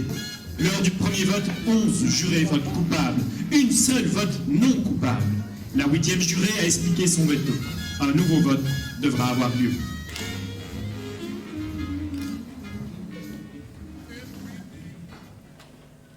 Enfin, quand même, vous croyez vraiment qu'il est innocent? Je ne sais pas. Non mais soyons raisonnables. Vous étiez avec nous au tribunal. On a tous entendu la même chose. Ce garçon est un tueur, ça crève les yeux. Il a poignardé son propre père. Un coup de couteau en pleine poitrine. C'est vrai que ça semble évident. Moi, j'ai été fixée depuis le premier jour. Vous n'êtes pas la seule. Pour moi, ça ne fait aucun doute. De toute façon, toutes les preuves sont contre lui. Mais mon Dieu, on est 11 à être d'accord. Personne n'a hésité, à part vous. Je voudrais vous demander quelque chose. Vous avez vraiment cru à son histoire? Je ne sais pas si j'y crois. Je ne sais pas. Mais pourquoi votez-vous non coupable alors? Écoutez, vous avez voté coupable toutes les 11. Pour moi, ce n'est pas facile de lever la main et d'envoyer un gosse à chaise électrique. Comme ça, sans en parler avant. Je pense que ce garçon est coupable, et c'est tout. Vous pourrez me parler pendant 100 ans, vous ne me ferez pas changer d'avis. Je n'essaie pas de faire changer d'avis. Mais la vie d'un homme est en jeu. On ne peut pas expédier ça en 5 minutes. Et si on se trompait? Vous avez autre chose à dire? Non? Bon alors, madame, allez-y, c'est à vous. Qui? Moi? Écoutez, on peut continuer à discuter éternellement. Ce gosse est coupable. Enfin, il a la gueule d'un emploi quand même. Il n'y a qu'à voir son casier. Première inculpation à 10 ans pour avoir jeté une pierre sur son instit. À 14 ans, il se retrouve en maison de correction parce qu'il a piqué une bagnole. Après ça, on l'arrête pour vol à la tire, puis pour agression à l'arme blanche contre un autre gamin 2 fois de suite. C'est un as du couteau, il paraît. Un brave gamin, quoi. Il s'est fait cogner dessus depuis l'âge de 5 ans par son père. Vous ne trouvez pas que toutes ces raclées font un sacré mobile pour le tuer? Je ne sais pas. Bien, je pense que nous faisons fausse couche. Bien sûr, ce garçon vient d'une famille éclatée, d'un quartier sordide, mais ce n'est pas notre problème. Ce que nous devons décider, c'est s'il a commis ce meurtre ou pas. Nous n'avons pas à chercher le pourquoi du comment. Et Bien sûr, il a passé sa vie dans la zone. On sait bien que c'est un bouillon de culture pour les criminels. Tous ces gosses de la zone sont des criminels en puissance, une menace pour la société. Et comment? Tous ces gosses qui grouillent là-dedans, c'est de la racaille de toute façon. Merci. Je vis dans la zone, moi, comme vous dites, depuis que je suis née. Bon, on perd du temps. Allez, c'est à vous. Bon. Selon les témoignages, le gosse a l'air coupable. Peut-être qu'il l'est. Mais je suis convaincue que l'avocat de la défense n'a pas bien fait son boulot. Il a laissé passer trop de choses. Écoutez, j'ai une proposition à vous faire. Je voudrais que l'on vote encore une fois. Mais cette fois-ci, à votre secret. Moi, je vais m'abstenir. Et si vous, 11, vous persistez à voter coupable, je m'inclinerai. Et on pourra annoncer au juge que nous avons voté coupable à l'unanimité. Mais si une seule d'entre vous a changé d'avis, il faudra rester jusqu'au bout pour éclaircir cette affaire. Voilà. Si vous êtes d'accord avec ça, je suis prête à vous suivre. Enfin, vous êtes devenu raisonnable. Ok, ça marche. Bon alors, on y va? Ça me paraît honnête. Pas d'objection? Bon alors venez, voici les bulletins pour tout le monde.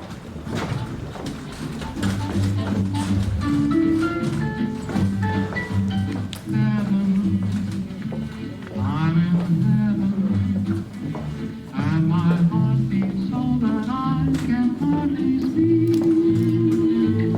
And I seem to find the happiness I seek when we're out together dancing cheek to cheek.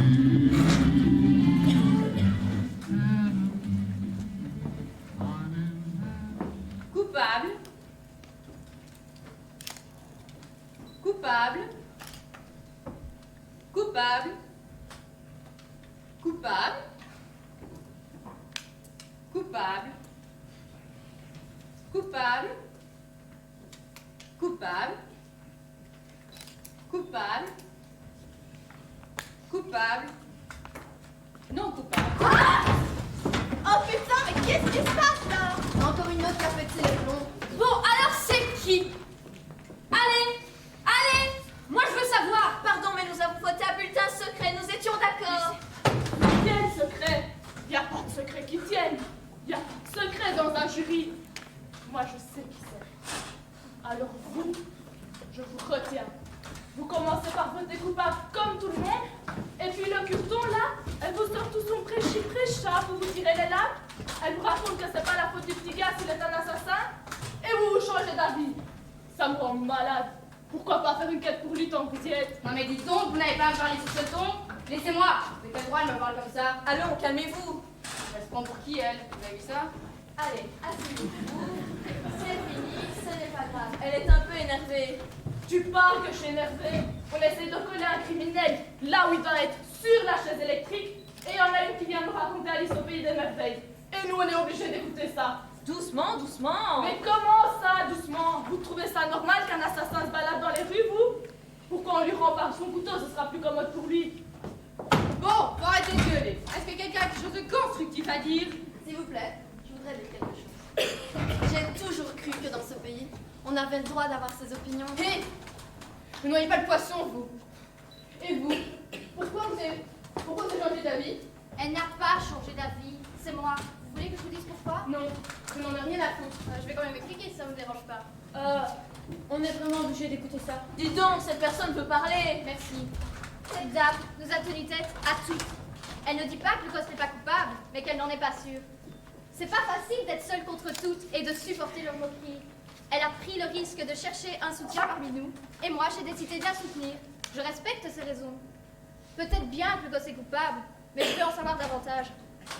Je comprends rien à ce que vous faites. Tous ces petits chipotages que vous nous ramenez sur le tapis, ça veut rien dire. Comment vous pouvez croire toutes ces salades? Vous êtes une femme intelligente.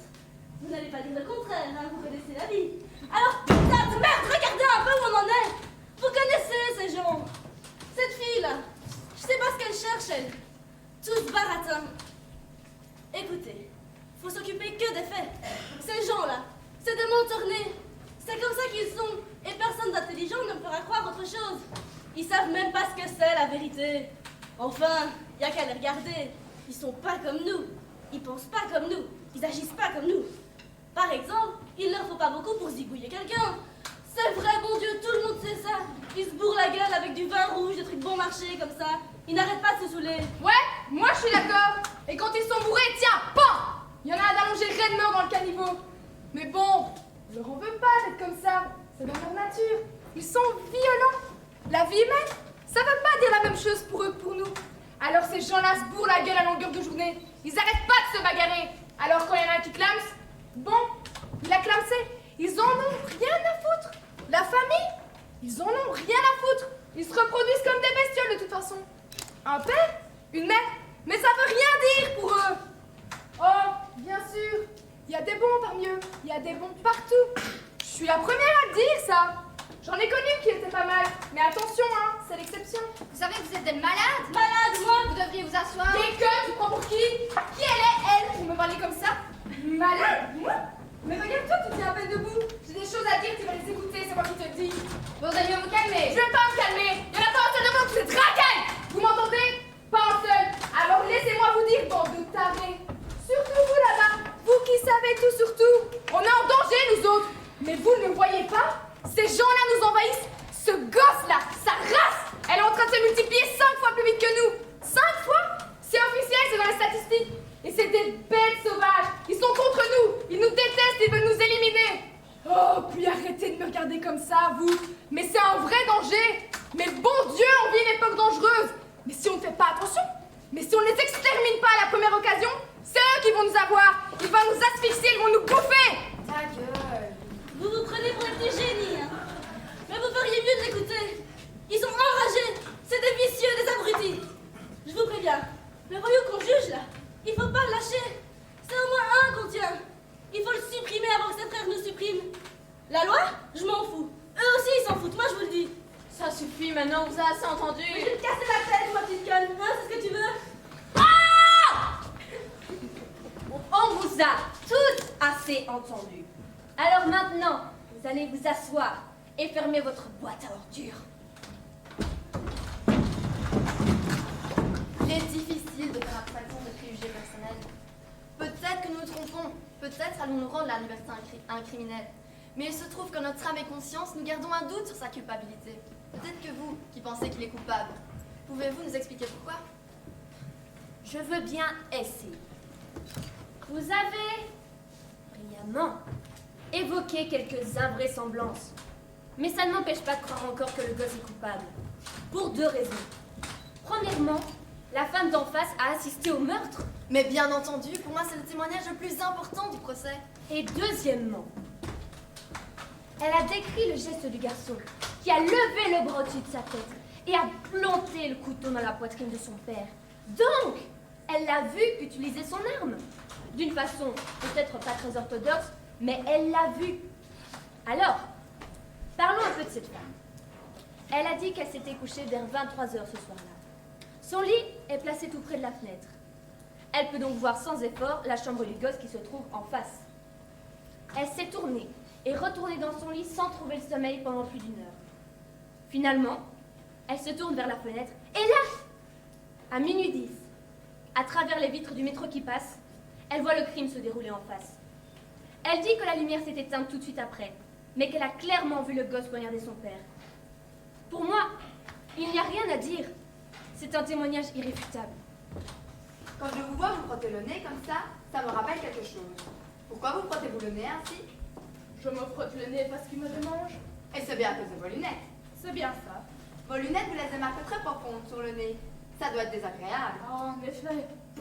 La femme qui dit avoir vu le meurtre a les mêmes marques sur le nez. Je ne sais pas si quelqu'un d'autre ici l'a remarqué. Sur le moment, ça ne m'a pas frappé. Là, ça m'est revenu. Elle avait 2 grosses marques rouges sur le nez et elle n'arrêtait pas de les frotter au tribunal. Elle a raison, je m'en souviens, elle le faisait tout le temps. Écoutez, moi aussi je les ai vues ces marques. Elle avait 2 grosses marques. Une là et une là. C'était une femme de plus ou moins 45 ans. Elle essaie désespérément d'en faire 10 de moins. Les cheveux teints, fort maquillés, elle portait aussi une robe qui ne faisait pas du tout son âge. Vous la revoyez? Bon, d'accord, et après? Elle avait le cheveu teint et des marques sous le nez. Mais qu'est-ce que ça peut faire? Il n'y a que des lunettes qui peuvent faire ce genre de marques. Bien sûr, quoi d'autre? Mais pourquoi ne les portait-elle pas alors? Beaucoup de femmes évitent de porter leurs lunettes en public. Elles trouvent que ça les enlaidit. Bon, ok, d'accord. Elle a des marques sur le nez, des marques de lunettes. Elle Elle ne met pas ses lunettes pour qu'on la trouve sublime. Et alors? Quand vous êtes jolie, vous portez vos lunettes? Bien sûr que non, personne ne garde ses lunettes pour dormir. Donc, il est logique de penser que quand cette femme se tournait et se retournait dans son lit en cherchant le sommeil, elle ne portait pas ses lunettes. Mais qu'est-ce que vous en savez? Je ne sais pas, mais je le suppose. De même que je suppose qu'elle ne les portait pas au moment où elle s'est retournée vers l'appartement d'en face et qu'elle a jeté un coup d'œil, par hasard a-t-elle dit. Elle a dit aussi que le meurtre s'est passé à ce moment précis et que la lumière s'éteint juste après. Elle n'aurait donc pas eu le temps de prendre ses lunettes. Oh, doucement là, doucement. Et je suppose aussi que cette femme-là a cru réellement voir le père et son fils, mais qu'en fait, elle n'a vu que des silhouettes. Mais comment pouvez-vous savoir ce qu'elle a vu? Tout ce que je sais, c'est qu'on peut douter que cette femme est une bonne vue. Mais enfin, on peut pas envoyer quelqu'un sur la chaise électrique sur la voie d'un témoignage pareil. Vous ne pensez pas que cette femme ait pu se tromper? Oui, c'est possible. Moi, je dis non coupable. Et vous, vous pensez qu'il est coupable? Bien sûr que non. Est-ce que quelqu'un d'autre pense qu'il est coupable? Non, vous m'avez convaincu. Mais qu'est-ce qui vous arrive? Maintenant, j'ai un doute. Moi, je dis coupable. Bon, Rosa 1. Mais toutes les autres preuves, qu'est-ce que vous en faites, hein? Vous êtes tout le seul. temps et tout le reste. Vous êtes seul. Je m'en fous d'être seule, c'est mon droit. Bien sûr, c'est votre droit. Moi, je dis coupable, et c'est tout. Vous voulez entendre vos raisons? Vous les connaissez, mes raisons. Eh bien, vous ne nous avez pas convaincus. Essayez encore. Prenez votre temps surtout.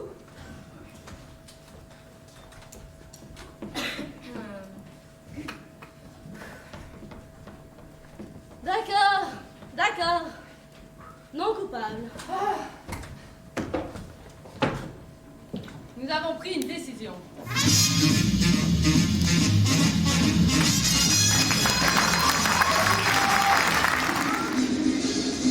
L'Empire romain, en l'an 475 après Jésus-Christ.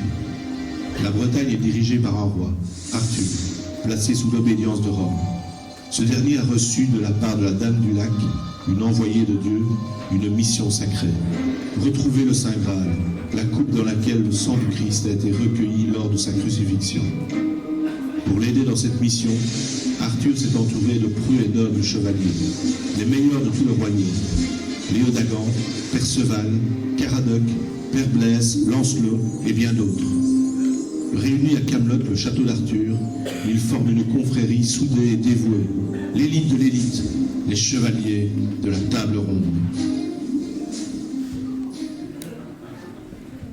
Vas spirituale, vas honorabile, vas insigne devotionis, Cosa nostra et Laetitia Feoderis Arca, Turis Davidica, Turis et Bornea, Domus aurea sede sapientiae. Et Lancelot, tout va bien? Pardon? Non, je vous demande, parce qu'avec vos sourcils... Mes sourcils? Je ne sais pas, vous n'arrêtez pas de... Il y a quelque chose qui ne va pas? Non, non, pas du tout. Non, Père Blaise, c'est peut-être pas la peine de le noter. Comment? C'est pas d'une importance capitale, ce qu'on vient de dire là. C'est peut-être pas la peine de le noter. Ah bah, vous me dites, hein? Et je vous le dis! Ça me fait biffer. C'est pas grave, vous remettrez au propre quand vous aurez 5 minutes. J'ai cru qu'il commentait et ça m'a surpris. Faut dire, je suis pas habitué. Perceval? Oui? Qu'est-ce que vous pensez de ce que je vous lis là? Bah, pas grand-chose. Bon, Léodagan? D'une manière générale, je suis relativement satisfait. Et vous me posez la question? Et je sais bien qu'en gros vous êtes satisfait, mais c'est pas ce que je vous demande. Qu'est-ce que vous demandez alors? Caradoc, avant de roupiller complètement, qu'est-ce que vous pensez de ça? Pas grand-chose. Ceci dit, je ne parle pas le latin. Vous parlez pas le latin? Bah non. Mais il y en a combien qui parlent pas le latin ici? Il y a que Léodagan qui parle latin? Qui parle latin, Bon, j'ai quelques notions, c'est tout. Je ne vois rien là de déshonorant. Je ne parle pas de déshonneur, Lancelot. Enfin, c'est pas compliqué. On se voit 4 fois par semaine, on se voit 4 fois dans l'année, et vous attendez maintenant pour me dire que vous pigez rien à ce que je raconte? Bon, voyons plutôt ça comme une sorte de rituel. Ça n'empêche pas de comprendre. 4 siècles d'occupation romaine, et pas un mot de latin. Ça, c'est vrai aussi. C'est quand même une performance. Vous pourriez appeler ça de l'intégrité, de la résistance à l'envahisseur, une forme de révolte du peuple celte contre la toute-puissance de Rome. Exactement. On n'avait pas plus besoin des Romains pour la langue que pour le reste. C'est comme leur saloperie trou de pavé, à quoi ça ressemble? C'est vrai que c'est pas toujours très commode. C'est le progrès? Le progrès. Il faut refaire les chevaux 3 fois par semaine. Vous regrettez peut-être le temps de patauger dans la merde? Peut-être. Eh ben, n'a qu'à galoper sur le bas-côté. Du tombé! Je vais vous galoper quelque chose à vous. Oh, oh. Allez, Père Blaise, l'ordre du jour. Bon, alors, aujourd'hui, il est question de tenter d'éclaircir le mystère du chevalier de Provence. Le chevalier de Provence. Mais qui c'est celui-là? Personne n'est au courant. Si, j'en ai entendu parler. Mais vous croyez que c'est vrai cette histoire? Ça m'a tout l'air d'un bruit qui court. Alors là, permettez-moi de vous dire, le coup du mystérieux chevalier gaulois solitaire à la rescousse de l'opprimé, non mais ça fait vraiment bidon comme légende. Ça vous agace, ça? Un chevalier solitaire dont tout le monde parle et qui ne s'appelle pas Lancelot du Lac. C'est vrai que ça va pas être facile, hein? Dont tout le monde parle. Ah non mais s'il vous plaît. C'est vrai qu'on commence effectivement à beaucoup en entendre parler. On entend parler dans les tavernes à Évreux, lui. Ah bon? Oh bah moi je passe pas mal de temps à la taverne, j'ai jamais entendu parler de celui-là. Le problème, c'est surtout que si ce type commence à vraiment faire parler de lui, va falloir lui faire une place à la table ronde. Mais arrêtez avec votre chevalier gaulois, je vous dis que c'est des conneries. De toute façon, le chevalier de Provence, il faudrait déjà mettre la main dessus. Mais c'est le chevalier de Provence ou le chevalier gaulois? Faudrait savoir. Très exactement, c'est Provençal le Gaulois. Ah bah non, c'est moi ça. Comment c'est vous? Bah, je suis pas mystérieux moi, et je suis pas solitaire alors. Qu'est-ce que vous nous chantez encore? Vous êtes pas gaulois. Eh ben je sais pas ce qu'il vous faut, je suis de Caerdide. C'est au Pays de Galles qu'Erdit. Vous êtes gallois. Eh ben, c'est bien ce que j'ai dit. Provençal, le Gaulois. Le Gallois. Ouais, je vois ce que vous voulez dire. Vous n'êtes pas gaulois. Ouais, je me suis gourée. Sans vouloir abuser, il me semble pas que vous soyez provençal non plus. Non, Provençal, c'est mon nom. Perceval. Perceval, bah qu'est-ce que j'ai dit? Provençal. Non, Perceval, bah quoi? Je me suis gourée. Pas foutu de savoir son nom. On peut savoir depuis quand vous arpentez la Bretagne en racontant à tout le monde que vous vous appelez Provençal le Gaulois. Bah je sais pas moi. Ça se trouve, il dit jamais la même chose. N'empêche que tout le monde parle de moi, c'est quand même un signe. Perceval le Gallois, en tout cas tout le monde s'accorde à dire que c'est un guignol et que c'est sûrement pas une légende. Oui, mais Provençal le Gaulois a une excellente réputation aussi. Je voudrais bien qu'on m'explique pourquoi. À cause des faits d'armes. Les faits d'armes de celui-là. Oui. Première nouvelle. C'est quand même pas de chance pour lui. Les rares fois où il arrive à faire quelque chose avec ses 10 doigts, il se gourre quand on lui demande son nom. Bon, ben voilà. Le mystère du chevalier de Provence est enfin éclairci. Mais il suffisait de demander, hein. Allez, Père Blaise, la suite. Alors, deuxième point à l'ordre du jour, planifier la bataille de demain contre les Pictes. Oui, très juste. Alors regardons la carte. Alors, la seule chose dont on soit sûr, c'est que les Pictes sont là. Qui ça? Les Pictes. Les envahisseurs, les guerriers Pictes. Ah. Mais les espions nous confirment aussi qu'il y a des angles, mais ils ne savent pas encore combien. Bah 4. 4. Peut-être une 60aine. Alors voilà ce qu'on s'est dit. Là, c'est le camp ennemi, et juste là, c'est la frontière du Pays de Galles. Ah bah c'est pas loin de chez moi ça. Précisément. Le but du jeu serait d'arriver par le Pays de Galles pour empêcher les guerriers Pictes de rejoindre les angles. Les angles de la carte. Les angles de la carte. Mais il ne comprend rien, hein. C'est un peuple, les angles, ce sont les ennemis. Ah, je comprenais pas. Ça fait 1 heure qu'on vous parle de repousser les angles. Qu'est-ce que vous voulez que ce soit? Bah moi je sais pas, c'est pour ça que je comprenais pas. Quand on vous dit que les angles, ils ont des catapultes, y a rien qui frétille là-dedans. Y a pas de problème. C'est les angles de la carte. Mais je n'arrive pas à comprendre par où ils arrivent, les Pictes. Mais ils n'arrivent pas, les Pictes. Ils sont déjà en place. Ça fait 1 heure qu'on vous explique. Désolé, je comprends rien aux cartes. Mais c'est pas compliqué. Ils attaquent en descendant, comme ça. Mais on va se faire tuer. Ils sont beaucoup trop nombreux. Mais qu'est-ce que vous en savez? Les Pictes, c'est les trucs verts là. Mais non, mais c'est les arbres, ça. Ah bon. C'est incroyable. Dire que c'est avec ça qu'il faut trouver le Graal. Mais alors? Ils sont où les Pictes? Pas à côté de la frontière! Non, mais sur la carte! Mais ils y sont pas sur la carte! Il faut se les imaginer, bon Dieu! Pensez pas qu'on va dessiner des petits bonhommes à chaque fois que les mecs changent de coin! Je comprends rien aux cartes. Il faut que je sois sur place pour me rendre compte.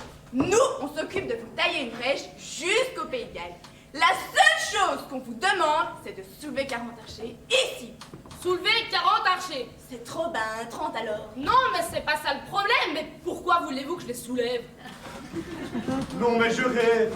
Vous ne savez même pas ce que ça veut dire soulever des troupes. Soulever des troupes.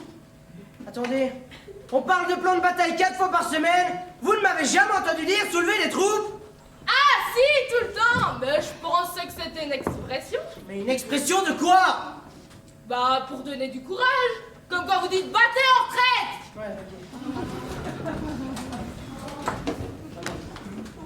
Récapitulons. Donc, les Pictes veulent rejoindre les Angles par le nord avant d'attaquer. Et les Angles, c'est pas les Angles de la carte. Voilà. Vous réunissez des archers ici. Et j'ai pas besoin de les soulever. Voilà. Ah, c'est quand même bien fait ces cartes. On devrait en utiliser à chaque fois. Mais on en utilise à chaque fois. Petite question, les glands là, c'est qui encore? Mais les glands, c'est fou, hein. Bon, c'est pas tout ça. Il y a le centurion Caius Camillus qui est là pour dîner avec nous. C'est juste, faites-le entrer.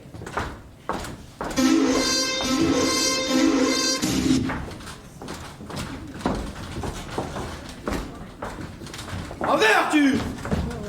Avec Caius Camillus, sois le bienvenu et installe-toi. Ça va ma gueule? Ça va la famille.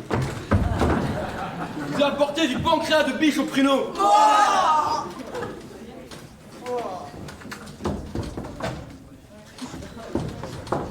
Merci.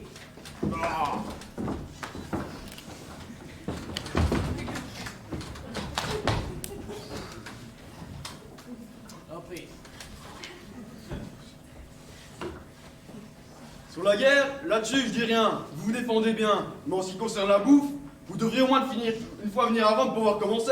Ah bah partez devant, vous aussi. Non, mais le prenez pas mal.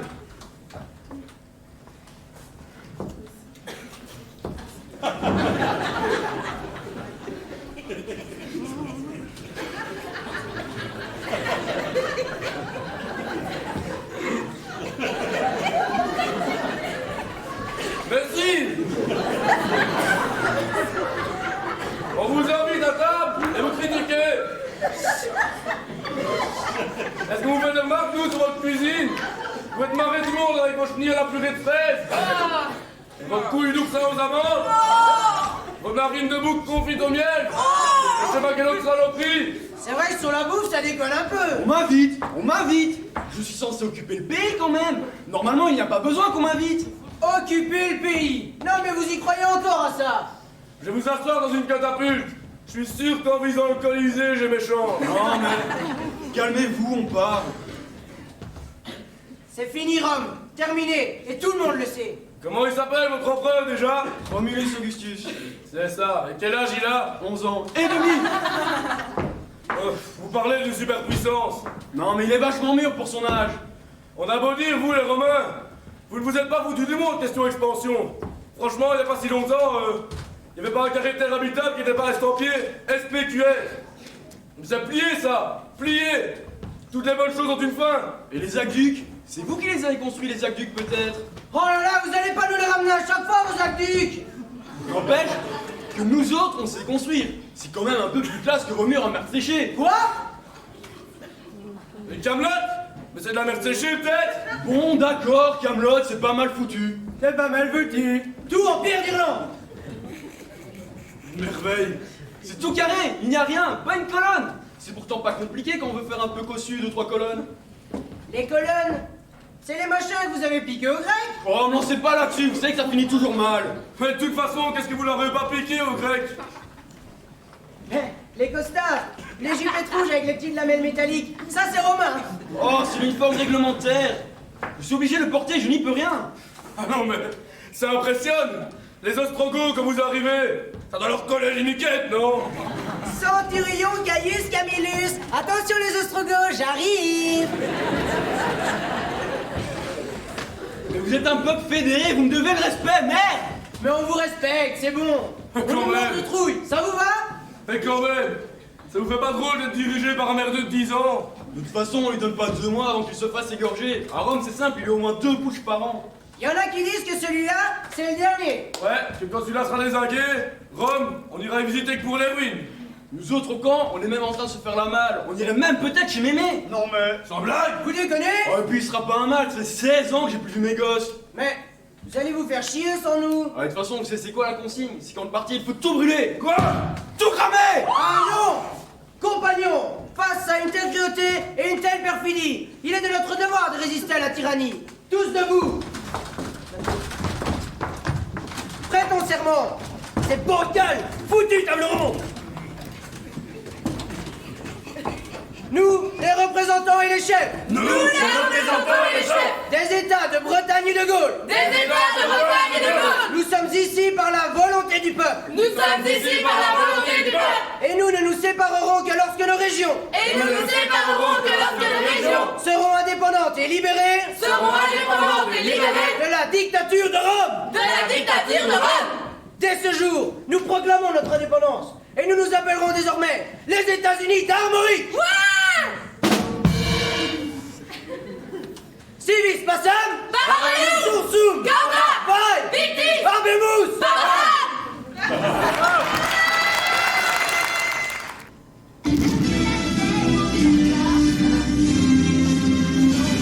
Redoubler d'efforts. La vie ne m'en laisse pas le choix. Je suis l'as qui va le roi. Malgré nos faibles différences, Et toutes ces insultes incessantes. moi, je lèverai le poing. Encore plus haut, encore plus Ouais, haut. stop, et les gars, vous faites quoi là? Qu'est-ce que vous faites avec des diadèmes? C'est une blague ça ou quoi? Tu vois pas? On exprime notre révolte. Votre révolte? Non mais tu te fous de moi? Déguisé en Miss Belgique?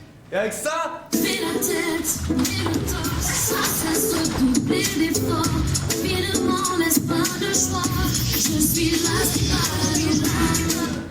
Et quoi, après un Melsben, tu vas aller se passer du Florent Pagny peut-être? Bah ouais, du Florent Pagny! Mais quelle bonne idée! Je n'y avais même pas pensé.